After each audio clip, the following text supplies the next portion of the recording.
জানো বাবা আমাকে কি বলছিল? নিউ ইয়র্ক ইউনিভার্সিটি থেকে পড়াশোনা করতে, ওখানে অ্যাডমিশন করিয়ে দেবে। শুধুমাত্র তোমার জন্য আমি বাবাকে বলেছি আমি ইন্ডিয়া থেকেই আমাদের পারিবারিক বিজনেস সামলাতে চাই। তাই তো বাবা সব বিজনেস আমার নামে লিখিয়ে দিয়েছে। আমি এখন মাল্টি মিলিয়নার।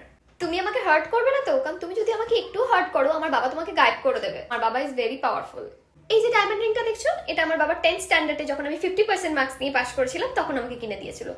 অফকোর্স আমার ড্যাডিজ গার্ল, আমার পিঠে তো একটা ট্যাটু আছে, আমার ড্যাডিজ গার্ল। এই তো কালকে আমার বাবার বার্থডে ছিল, আমি বাবার ক্রেডিট কার্ড থেকে বাবার জন্য 2 লাখ টাকা শপিং করেছিলাম। আমার বাবা যা ইমোশনাল হয়েছিল না, হি ওয়াজ সো হ্যাপি। না বাবা, আমার বিএমডব্লিউ চাই না, আমার মার্সিডিজই চাই। হোয়াট? তুমি মার্সিডিজ বুকও করে দিয়েছো? বাট বার্থডে তো আমার এখনো দেরি আছে। এটা বার্থডে গিফট না? Okay, thank you thank you thank you. বাবা আমার মার্সিডিজ বুকও করে দিয়েছে। এটা আমার থার্ড মার্সিডিজ।